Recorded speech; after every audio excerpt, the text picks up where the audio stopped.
Chapter 29. Severus Snape wasn't exactly approachable on mornings when his sleep was interrupted, and being roused by Argus Filch certainly didn't improve his disposition. Filch's smile was unsettlingly wide, as though delivering one of Severus's prized pupils in disgrace was an event to cherish. Draco Malfoy couldn't help but feel a pang of jealousy towards Hermione Granger and Harry Potter, who only had the stern Professor McGonagall to face. When Filch finished recounting the night's events, Severus dismissed him curtly, his expression as icy as a winter's night before it suddenly softened to something almost neutral. "Honestly, Draco?" Severus remarked with surprising calm. Draco had witnessed far less patience from Severus over minor nuisances in potions involving Neville Longbottom. Roaming about the astronomy tower post-midnight as a first-year? Had it been only Potter, my concerns would have been justified. Draco started to protest, offended. Yet, with Granger accompanying you, it's clear the tower wasn't being used for its traditional after-hours activity. "I'm 11, Professor. Obviously, I'm inexperienced in such matters," Draco protested, unsure whether he was stretching the truth. "Besides, I wouldn't even consider such actions with a girl, and certainly not with Potter. Rivals, loose judgments, overrated." "Did anyone question your innocence, Draco?" Severus interjected smoothly, his eyes dancing with amusement. Perhaps Severus had been awake when Filch had rapped on his door. "Interesting how your youthful mind jumps to that conclusion, considering the observatory's infamy for romantic escapades. Should your godfather expect future adventures of this sort?" The use of godfather by Severus without provocation was a calming signal. The last time Draco had found himself in Severus's office for serious misconduct, he had rightly been suspected of cursing a fellow student with one of Severus's own darker spells, which teachers struggled to rectify. Severus, however, had deemed Draco trustworthy enough to permit unsupervised flying practices on Sunday evenings. Compared to the previous incident, more late-night escapades seemed minor. "Professor Snape," Draco said sincerely, "I deeply regret my foolish actions and any inconvenience it may cause you. I understand if you must deduct points from Slytherin or impose any other discipline you deem suitable. Given Dumbledore's presence, their chances at the House Cup felt slim anyway.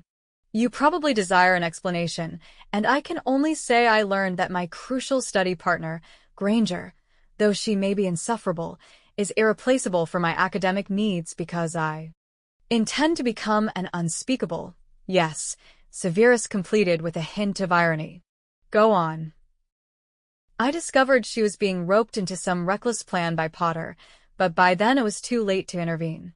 So I located them to escort them back to their tower safely, but Filch caught us." "And you truly have no insight into this reckless escapade?" Severus asked, clearly amused at Draco's skillful dodging of the truth. "None whatsoever, sir," Draco insisted, his gaze an innocent blend of gray and childish sincerity. Severus chuckled, a warm, deep sound that made Draco's heart flutter with relief. "Commendable as your effort was to safeguard Granger from Potter's foolhardy antics," Severus concluded, "you were out of bounds without permission. As your house master, I'll deduct 20 points from Slytherin and assign detention. I see no necessity in informing your parents." Resisting delight, recalling Gryffindor's 150-point deficit, Draco managed to reply, "Thank you, sir. I accept your decision, sir." Draco felt lighter as he returned to the dormitory. How anyone could believe that someone as astute and benevolent as Severus Snape could be aligned with malicious forces was beyond him. Severus's leniency, compared to McGonagall's harsher deduction of 50 points from each Gryffindor, convinced the trio further of Severus's dark affiliations. "It's baffling," Granger remarked, holding back tears as Potter stood sullen beside her. "Why does Draco lose only 20 and each of us loses 50? We're social outcasts now. Draco, aren't you being shunned by Slytherins too?" Draco doubted it, but without speaking much to anyone, he couldn't be sure. "Honestly, I've no idea," Draco replied casually. Nobody really chats with me in my house, so I wouldn't know if they'd turned against me. His admission was met with astonished looks. You're isolated in Slytherin? Weasley exclaimed. How's that possible? You seem perfect for Slytherin. Because I had the nerve to be seen with Gryffindor companions, whether they're half-blood, muggle-born, or pure-blood traitors. Many reasons.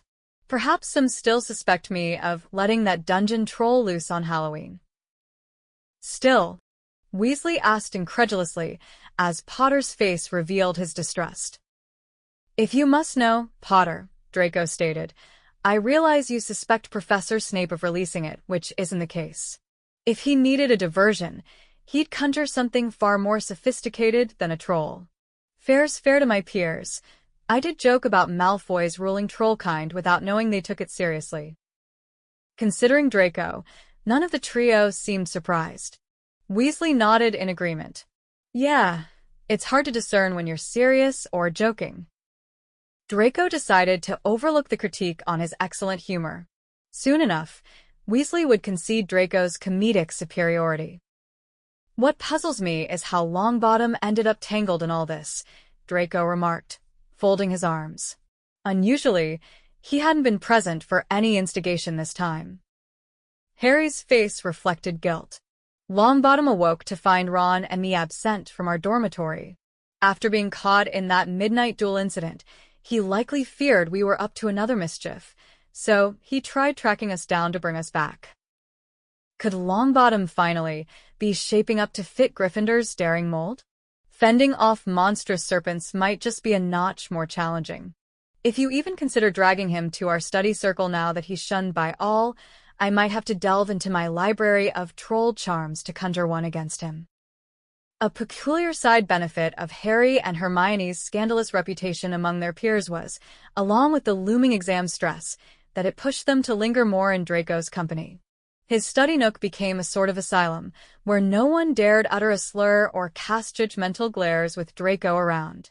The instance when Zacharias Smith, a contemptibly smug Hufflepuff, thought it clever to snicker and mutter something about them betraying Gryffindor, Draco seized the moment, poking his tongue out in a theatrical gesture that sent Smith and his cohort scampering breathlessly away.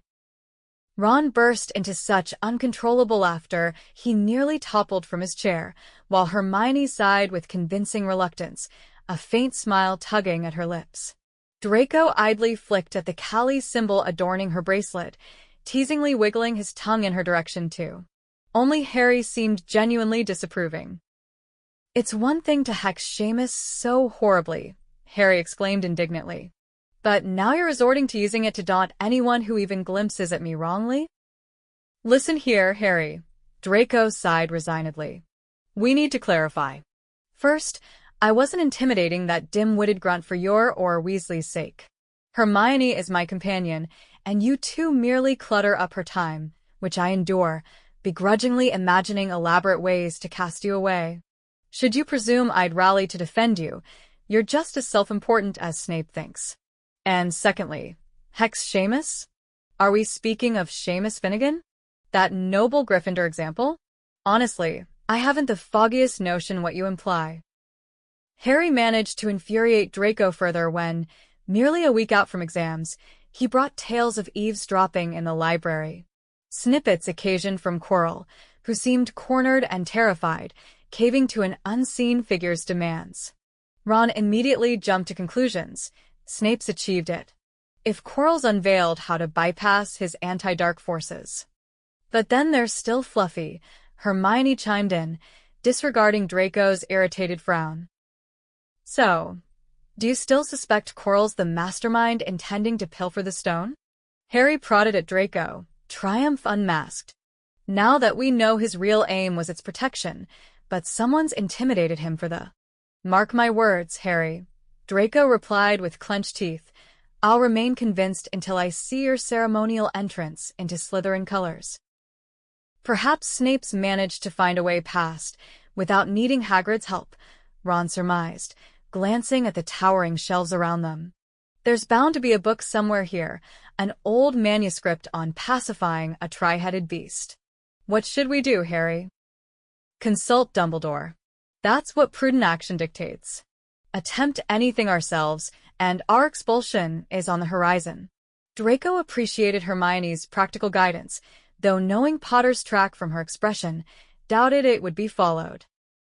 But we've no substantiation, persisted Harry. Quirrell wouldn't dare ally with us as evidence. Snape's just a glib denier. He's nowhere near the third floor when they'll favor him over us. It's public knowledge, our animosity towards him.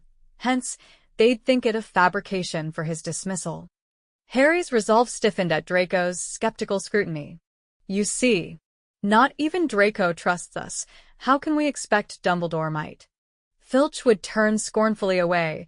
His loyalty to Snape is well recognized, and the expulsion of students is music to his ears. Let's also remember, we oughtn't to know anything about the stone or Fluffy. Enlightening that would surely unravel our stand.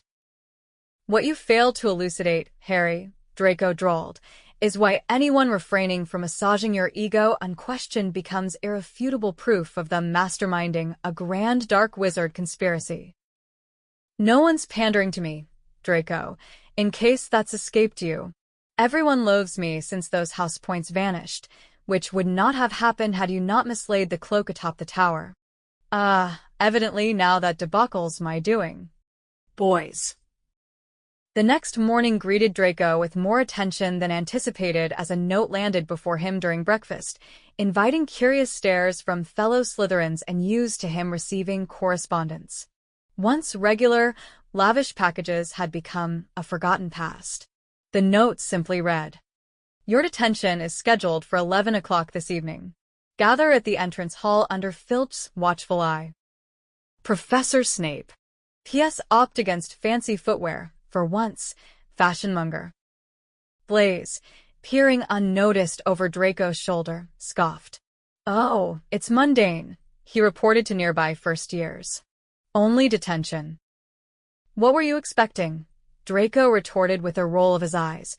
"A formal decree of my disinheritance." Given the looks on their faces, even that seemed plausible. By evening, Draco encountered Potter, Granger, and Longbottom gathered with Filch in the entrance hall, a begrudging camaraderie forged by their shared predicament. "Follow," Filch ordered, igniting a lamp and herding them outside. "Recall this well? Won't be rushing to defy school regulations again, he continued, marking them with a leer. "Oh, indeed, toil and suffering teach the finest lessons. It's truly regrettable they've phased out the classic chastisements. Hanging by the wrist from the rafters, that was something, kept the shackles in my office. Oh yes, still oiled just in case those traditions return. All right, let's get moving, and don't even consider making a break for it, because it'll only make things harder for you." Thanks for listening. If you enjoyed this chapter, please hit the subscribe button and ring the bell to stay updated with more audiobooks. Happy listening!